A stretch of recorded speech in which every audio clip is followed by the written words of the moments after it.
Sir నమస్కారం sir. నమస్తే అండి. సార్ ఏపీ రాజధాని అంశం మరోసారి చర్చలకొచ్చింది సార్. అంటే ఆల్రెడీ కూటమి గవర్నమెంట్ అమరావతిని అనౌన్స్ చేసింది. దానికి తగ్గట్టుగా పనులు కూడా జరుగుతూ ఉన్నాయి. అయితే మొన్న బొత్స మాట్లాడుతూ మేము అది అంటే రాజధాని విషయంలో మేము మా పార్టీ వాళ్ళతో డిస్కస్ చేసి ఏంటన్నా చెప్తాం. 3 రాజధానుల అంశం పక్కన పెట్టేస్తాం. దీనికి సంబంధించి మా పార్టీ ఏ విధంగా డిసిజన్ తీసుకుంటుందా అని చెప్పేసి ఆయన మాట్లాడారు. అంటే ఇప్పుడేంటంటే సార్ ఒక డౌటు.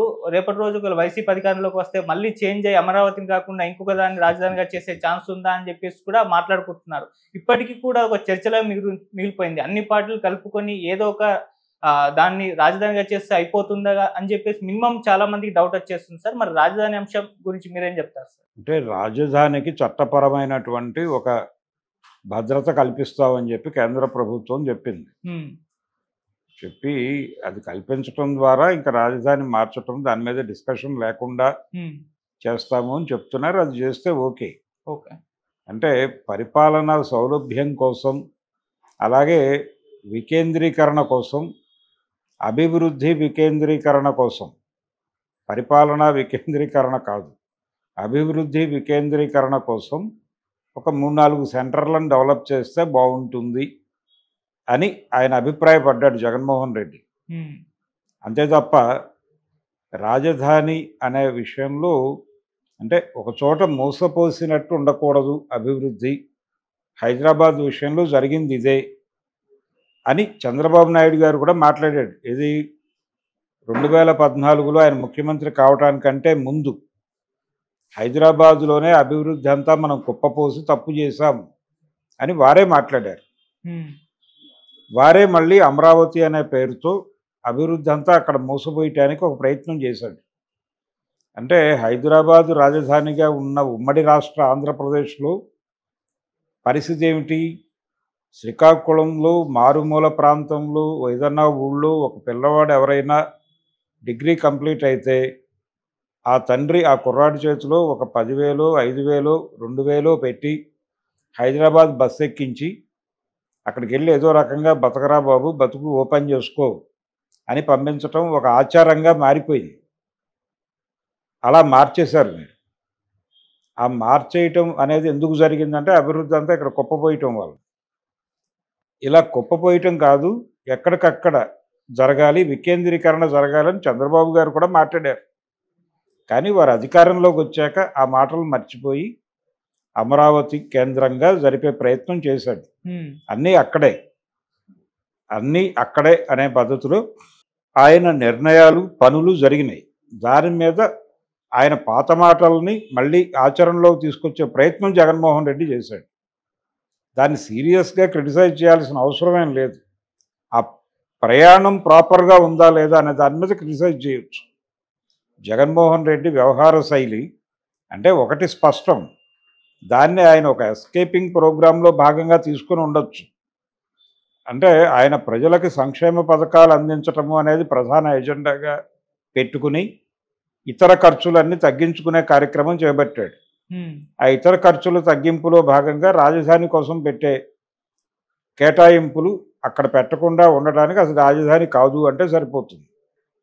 తద్వారా ఆ నిధులు కూడా ఇటువైపు మళ్లించవచ్చు అనే ప్రోగ్రాం ఏదో ఆయన బ్రెయిన్లో ఒక డిజైన్ ఉంది.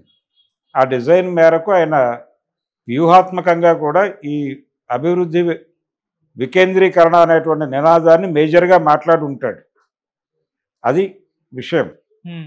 అయితే దాన్ని విపరీత ధోరణిలో ప్రొజెక్ట్ చేసి తెలుగు ఆంధ్రులకి ఒక రాజధాని కూడా లేకుండా చేస్తాడు అని అతని మీద విమర్శలు చేయటం ద్వారా మేమే రాజధాని పయనీర్స్ని అనేది ఎస్టాబ్లిష్ చేసుకునే ప్రయత్నం తెలుగుదేశం చేస్తోంది. ఈ 4 ఏళ్లలో వాళ్ళు సీరియస్గా అక్కడ డెవలప్మెంట్ చేసేస్తే ఇక అదే రాజధాని ప్రపంచం అంతా ఫిక్స్ అవుతుంది కదా. ఆ ప్రయత్నం ఇంకా మొదలవ్వలేదు అనే గొడవ ఒకటి ఉంది అక్కడ. ఆ ప్రయత్నాలు ఏమీ జరగలేదు. ఇప్పుడు సంవత్సరం అవుతోంది, ఇక 4 ఏళ్లే మిగిలింది. ఈ సంవత్సరంలో చేయనిది 4 ఏళ్లలో ఏం చేస్తారు అనే గొడవ ఉంది.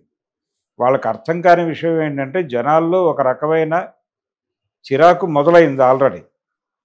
ఆ చిరాకుని ఎలా ఫేస్ చేయాలని ఆలోచించుకోవటం మంచిది. ఎర్లీగానే తొందరగా మేలుకుంటే మంచిది. మేలుకోకపోతే పక్కకు పడేస్తారు జనాలు.